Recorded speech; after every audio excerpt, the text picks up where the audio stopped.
بصي يا بنتي، اسمعي من اختك، ما تعنديش مع نفسك لان العند نهايته وحشه.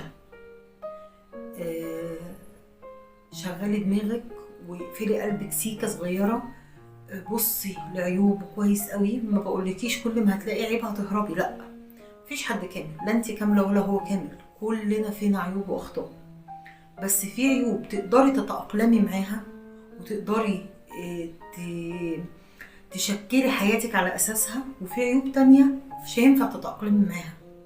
فلو لقيتي ان الشخص اللي انت بتحبيه وبتموتي فيه دوت للاسف في عيوب انت مش قادره تتأقلمي معاها، بجد اهربي اهربي اهربي، عشان عندك مع نفسك واصرارك على انك تكملي مع واحد انت شايفه فيه عيوب مش قادره تتحمليها، هيبقى نتيجته اطفال هتتشرد وهيتربوا بعيد عن ابوهم او بعيد عن امهم.